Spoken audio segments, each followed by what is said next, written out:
Hello ಎಲ್ರಿಗೂ ನಮಸ್ಕಾರ. ಎಲ್ಲರೂ ಹೇಗಿದ್ದೀರಾ? ನಾನು ಸಖತ್ತಾಗಿದ್ದೀನಿ. ಸೊ ಇವತ್ತು ನಮ್ಮ A to Z healthy recipes ಚಾಲೆಂಜ್ನ ಲೆಟರ್ ಬಂದು G.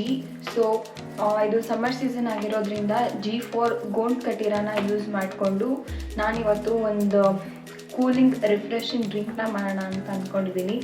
ಸೊ ಈ ಸಮ್ಮರಲ್ಲಿ ಎಷ್ಟು ನೀರು ಕುಡಿದ್ರೂ ಒಂಥರ ಬಾಡಿ ಹೈಡ್ರೇಟ್ ಆಗಿದೆ ಅಂತ ಅನಿಸಲ್ಲ. ಸೊ ಹಾಗಾಗಿ ಬಾಡಿ ಹೀಟ್ನ ಕಂಟ್ರೋಲ್ ಮಾಡೋದಕ್ಕೆ, ಬಾಡಿನ ತಂಪಾಗಿರಿಸೋದಕ್ಕೆ ಇದೊಂದು ಸೂಪರ್ ಆಪ್ಷನ್. ಸೊ ಇದನ್ನು ಹೇಗೆ ಮಾಡ್ಕೊಳ್ಳೋದು ಅಂತ ನೋಡ್ಕೊಂಬರೋಣ. ಈ ಡ್ರಿಂಕ್ನ ಮಾಡ್ಕೊಳ್ಳೋದಕ್ಕೆ ಒಂದು ಅರ್ಧ ಚಮಚ ಆಗುವಷ್ಟು ಸಬ್ಜಾ ಸೀಡ್ಸ್ ಅಂದರೆ ತುಳಸಿ ಬೀಜನ ಒಂದು ಹಾಫ್ ಗ್ಲಾಸ್ ಆಗುವಷ್ಟು ವಾಟರಲ್ಲಿ ನೆನೆ ಇಟ್ಕೋಬೇಕಾಗುತ್ತೆ. ಇದಾದಮೇಲೆ ಒಂದು ಅರ್ಧ ಚಮಚ ಆಗುವಷ್ಟು ಪುದೀನ ಪುಡಿ, ನೀವು ಹಸಿ ಎಲೆ ಕೂಡ ಬಳಸ್ಕೋಬೋದು.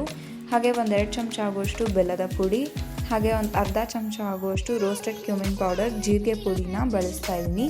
ಅದಾದಮೇಲೆ ಒಂದು ಅರ್ಧ ಚಮಚ ಆಗುವಷ್ಟು ಉಪ್ಪು, ಹಾಗೆ ಇದಾದಮೇಲೆ ನಾವು ನೆನೆಸಿಟ್ಕೊಂಡಿದ್ದಂಥ ಗೋಂಡ್ ಕಟೀರ ಒಂದು 3ರಿಂದ 4 ಸ್ಪೂನ್ ನಾನು ಆ್ಯಡ್ ಮಾಡ್ಕೊತಾ ಇದ್ದೀನಿ. ಇದು ತುಂಬ ಕೂಲಿಂಗ್ ಆಗಿರುತ್ತೆ, ಸೊ ಹಾಗಾಗಿ ನಾನು ಜಾಸ್ತಿ ಯೂಸ್ ಮಾಡ್ತಾ ಇದ್ದೀನಿ. ಇದಾದಮೇಲೆ ಒಂದು ಹಾಫ್ ಲೆಮನ್ನ ಇದಕ್ಕೆ ಸ್ಕ್ವೀಸ್ ಮಾಡ್ಕೋಬೇಕಾಗುತ್ತೆ.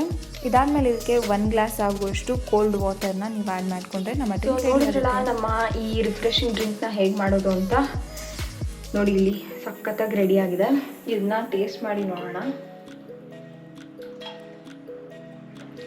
ಸಖತ್ತಾಗಿದೆ. ಇದೊಂಥರ ಕೈಂಡ್ ಆಫ್ ಜಲ್ಜೀರಾ ಅಥವಾ ಈ ಮಸಾಲ ಸೋಡಾ ಎಲ್ಲ ಬರುತ್ತಲ್ಲ, ವಿತೌಟ್ ಸೋಡಾ ಆಬ್ವಿಯಸ್ಲಿ, ಆ ಥರ ಟೇಸ್ಟ್ ಇದೆ. ಇದು ತುಂಬಾ ಸಖತ್ತಾಗಿದೆ. ಇದನ್ನ ಇನ್ ಕೇಸ್ ನೀವು ಫ್ರಿಡ್ಜಲ್ಲಿ ಇಟ್ಬಿಟ್ಟು ಸ್ವಲ್ಪ ಬಿಟ್ಟು ಕುಡಿದ್ರೆ ತುಂಬಾ ಸಖತ್ತಾಗಿರುತ್ತೆ.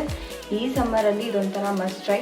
ನಾವು ಹೊರಗಡೆಯಿಂದ ತರುವಂಥ ಕೂಲ್ ಡ್ರಿಂಕ್ಸಲ್ಲೆಲ್ಲ ಆಲ್ರೆಡಿ ನೀವು ನೋಡಿರ್ತೀರ, ತುಂಬಾ ಒಂಥರ ಅನ್ಹೆಲ್ದಿ ಇಂಗ್ರೀಡಿಯೆಂಟ್ಸ್ ಅವೆಲ್ಲ ಇರುತ್ತೆ.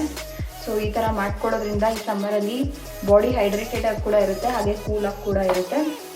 ಸೊ ನೀವು ಟ್ರೈ ಮಾಡಿ ಹೇಗಿತ್ತು ಅಂತ ನನಗೆ ಕಮೆಂಟ್ ಸೆಕ್ಷನಲ್ಲಿ ಹೇಳಿ. ಓಕೆನಾ? ಬಾಯ್.